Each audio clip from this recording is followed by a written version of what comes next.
Happy Victory Tuesday, Vikings fans, and welcome in the Vikings Now by Chat Sports. My name is Patrick Siepman, and we got a fun show for you guys. Where first off, I'm going to give you my top 5 overreactions from the Bears game, and we also got some great news around Brian O'Neill, who potentially avoided a major injury last night. And then I do want to look at the updated playoff picture in the NFC. But before we dive into that, guys, if you guys want the Vikes to win the NFC North and win their remaining final 3 games, just hit that thumbs up icon. I put the goal as 1,000 likes. And if you guys aren't hit that thumbs up icon, check your pulse, because if you don't want the Vikings to win the NFC North, I don't know if I could call you a Vikings fan. So if you guys could help us out, hit that thumbs up button. But the great news on today's show, this was tweeted out by Kevin Seifert late last night, saying Brian O'Neill said his right knee will probably be sore tomorrow, but there are no structural issues, which is great news. Now, last night was awesome. US Bank Stadium was popping. Vikings looked, pretty good. I thought they probably played around their B+ game last night. But the one huge negative and something I was really scared of was Brian O'Neill and that injury he had. But it looks like it's going to be good news. We'll see if he'll go this week against the Seattle Seahawks. But, man, if they would have lost him for potentially the season, it would have been catastrophic. So that is great news there. But let's dive into their top overreactions. And number one for me, I'm going to go the culture is set. And honestly, the Vikings, in my opinion, have one of the best cultures in the entire NFL. And, after watching all of the Monday Night Football games, between the, Atlanta Falcons, Las Vegas Raiders, and obviously between the Vikings and Bears, I thought it was pretty evident that the Vikings organization is just miles ahead of the Bears organization. Like, they were showing Ryan Poles in the stands last night, just that little grouch look he had on his face, and just how the Vikings handle things is just top tier. And it starts at the top. It starts with the Wilfs. It starts with Kwesi Adofo-Mensah. Then it goes to Kevin O'Connell. But just as a whole, this Vikings organization,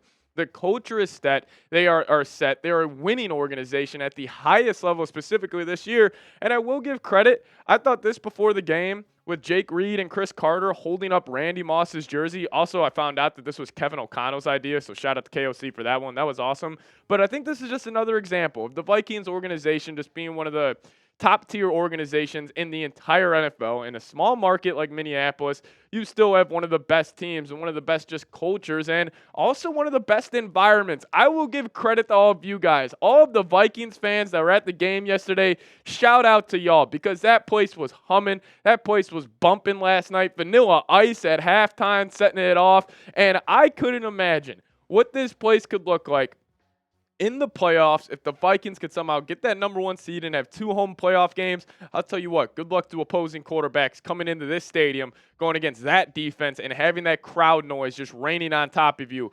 Good luck to any quarterbacks, maybe a guy like Jalen Hurts or Jared Goff. But my take, I'm officially going to say it. I've been sitting on this for a while. You guys have known I have, been very high on this team, even dating back to August. And even 10 weeks ago, I was telling you guys, the Vikings have a good chance to get the number 1 seed in the NFC. So I'm going to say it right now. The Vikings will win their final 3 games, and they will be playing in the Super Bowl, and I think it will be against the Buffalo Bills. I think it's going to be the battle of the 2 0-4 teams in Super Bowls.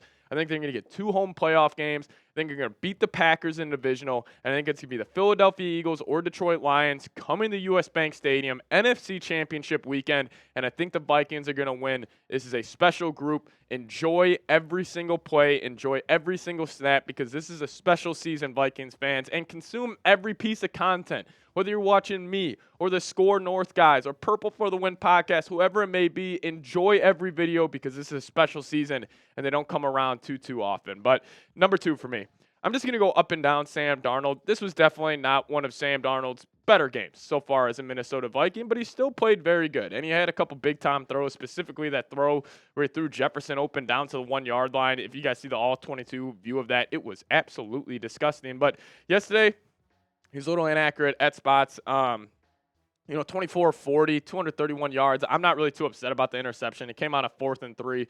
He was just kind of throwing it up there to give his receiver a chance. So I'm not really too worried about that. But the advanced numbers aren't really too in favor of Sam Darnold yesterday. Actually had 0 big-time throws, which I think that's complete BS. That one throw he had to Jefferson was nasty. That was 100% a big-time throw. But his grade, 61.0. Adjusted completion percentage, 71.4. And I'll give credit to TJ Hawkinson. He should have threw a second pick. But number 87 played some great defense. But, listen, he was a bit off all night.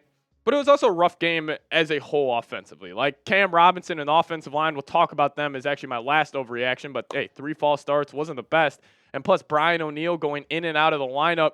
You already have a backup left tackle. You had a backup right tackle for most of that game. Like, it just wasn't a smooth operation for the offense. But I say all that, and the Vikings still dropped 30 points. Like, I think that speaks to how special this team is when you can have a B- game on offense and you can still go hang 30 on a defense that came into this game with the 9th best scoring defense in the NFL. So I'm not panicked about Sam Darnold whatsoever. Honestly, the fact that he had an off game and this offense still dropped 30, I think is honestly great news for us Vikings fans. But I also want to give some love. I asked this question on our post-game video yesterday. I said, who is the best player on this team besides Justin Jefferson? I said Jonathan Greenard. This dude's the stud. He should be an all-pro edge rusher this season. And I'll show you guys a strip sack against Caleb Williams. I mean, he absolutely flattened this guy. He came off humming off the edge. I don't know what the Bears were thinking, leaving Greenard one-on-one with a third-round rookie making his first start in the NFL. But he was great. And he has been great all year, man.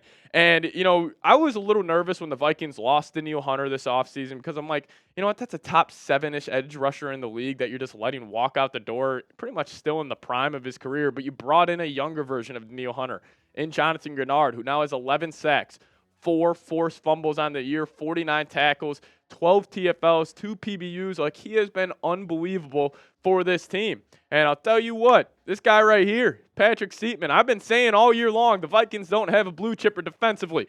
I'm an idiot. I'm wrong. The Vikings do have a blue chipper in Jonathan Greenard at a premium position. Like, the fact that we were able to let Danielle Hunter walk out the door and then just bring in Jonathan Greenard, and you really don't lose any production from, you know, the edge group. And honestly, I think he's been better than Danielle Hunter has been over the last couple of years. So all the type of love goes number 58's way. But I do really want everybody to light up the comment section for me because, you know, those edge rushers, those guys in the trenches, those big boys up front never get as much love as they should. So show Greenard some love. Type those 58s. Type his jersey number down below in the comment section. I want to see over 500 Greenards down below in the comment section tonight.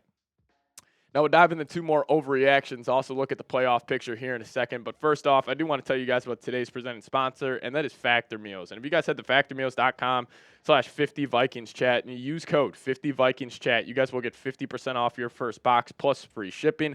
That's code 50VikingsChat at factormeals.com/50VikingsChat to get 50% off your first box plus free shipping while your subscription is active. Now, notice how the days are shorter, but your to-do lists aren't. Power through your busy days with Factor's no prep, no mess meals. From breakfast to dinner and anything in between, Factor has easy options to keep you fueled and feeling your best. Whether you like your routine or enjoy mixing things up, Factor has you covered with 35 delicious meals every week and 60 additional convenience options you can add to your box, like keto cookies, pressed juices, and smoothies. So don't let the shorter days slow you down. Stay energized with America's #1 ready-to-eat delivery service. And my favorite part of Factor, they let you do you, man. You can choose from 6 menu preferences to help you manage calories, maximize protein intake, avoid meat, or simply eat well balanced. And listen, I live a busy lifestyle here working for Chat Sports, and sometimes I don't feel like cooking a full meal when I get off work. And Factor Meals has really changed my life. So if you guys head to factormeals.com/50VikingsChat and use code 50VikingsChat, you guys will get 50% off your first box plus free shipping. It's code 50VikingsChat at factormeals.com/50VikingsChat to get 50% off your first box plus free shipping while your subscription is active. I got that link for you guys in the comment section and description of today's show, but massive shout out to them for sponsoring today's edition of Vikings Now. Number 4 for me, I'm going to go Aaron Jones gets going. Now, if you guys remember the Green Bay Packers last season, when they really hit the scene strong, they won, I think it was like 7 of the remaining 8 games, and everybody gave the love. Everybody gave the credit to Jordan Love. And yes, he played his tail off. He is fantastic. But also, Aaron Jones in those last 5 games ran for over 100 yards. He had 3 touchdowns in the wild card weekend, and I think we finally saw him get going last night. 18 carries, 86 yards. He looked really good in the second half, which I love to see. And if you start looking at Aaron Jones's carries, he hasn't, I don't think, gone over 20 carries in about a month or so. let me look that up real quick. Yeah, since November 24th, the last time the Vikings played the Bears was the last time he had over 20 carries, but it was 5 against Arizona, 13 against Atlanta, now 18 this past weekend. And he also got it done in the pass-catching game as well. He's got great hands as a running back, 2 receptions, 20 yards last night. But listen, Cam Akers, he looks good. I like him. But during these final 3 games, it's all hands on deck. I don't care about snap count. I don't care about, keeping an eye on how many carries Aaron Jones has. F all of that. We're trying to win the Super Bowl. We're trying to get the number 1 seed in the NFC, and getting number 33 the football is the best way to do so. But I do want to talk about some negatives from last night. So I thought the offensive line had probably the worst game of the season so far, and a big issue was just the penalties. And we can start off with new left tackle Cam Robinson. He had 3 false starts last night against the Chicago Bears. And listen, when you have those penalties on the offensive line, when you want to stay ahead of the sticks, you want to stay on time and on rhythm, having these penalties on the offensive line are not good. Also, Blake Brandel, I thought he struggled last night. I thought Garrett Bradbury didn't play his best game. So that left side of that offensive line was not the best. And, if you kind of look at some of the top edge rushers around the NFC, like the Packers can get after the quarterback. The Eagles can really get after the quarterback. And even like a team like the Rams, Buccaneers, Lions, like they can all get after the quarterback as well. So hopefully, 1, Brian O'Neill stays healthy. And 2nd, hopefully Cam Robinson ends up, bouncing back after a rough performance last night. But how does the NFC playoff picture shake out? So Vikings did officially clinch, so shout out to them. But right now it's a 3-team tie for the number 1 seed in the NFC with the Lions, Eagles, and Vikings all sitting at 12-2. Then you got the Buccaneers and Rams, both at 8-6, and then the Commanders at 9-5, and then the Green Bay Packers at 10-4. And with the Packers playing the Saints this weekend, I'm sure the Packers are thinking we have a chance to jump the Vikings for that 5 seed. If they beat us in US Bank Stadium, then we lose to the Lions. Then the Packers would actually have the tiebreaker over us. So the Vikings can finish anywhere from 1, 2, 5, and 6 so far in the playoffs. We'll just wait and see how that plays out. And here's my take, everybody. We're in playoff mode on the channel. It's official. Like, every game's a must-win game from now on. Call me crazy. That's really what I believe. But literally this weekend against Seattle, it's probably going to be Geno Smith in at quarterback. It's a must-win game because I think the Vikings, now I think their margin of error to win is a lot smaller than teams like the Eagles and even like the Packers at this point. But if you get that number 1 seed, you get that home field advantage, which also US Bank Stadium, one of the better home field advantages in the league, I think it'll be huge for this team. But hey, if you guys made it to the end, you know what to do. Give me a skull down below in the comments section. This will be a real one roll call for today's show. But make it look like US Bank Stadium on game day. Give me those skulls in the comments, and also give me a follow on Twitter. That's the handle, @PatSieps. Thank you guys so much for watching today's show. See you guys next time. Skol Vikes.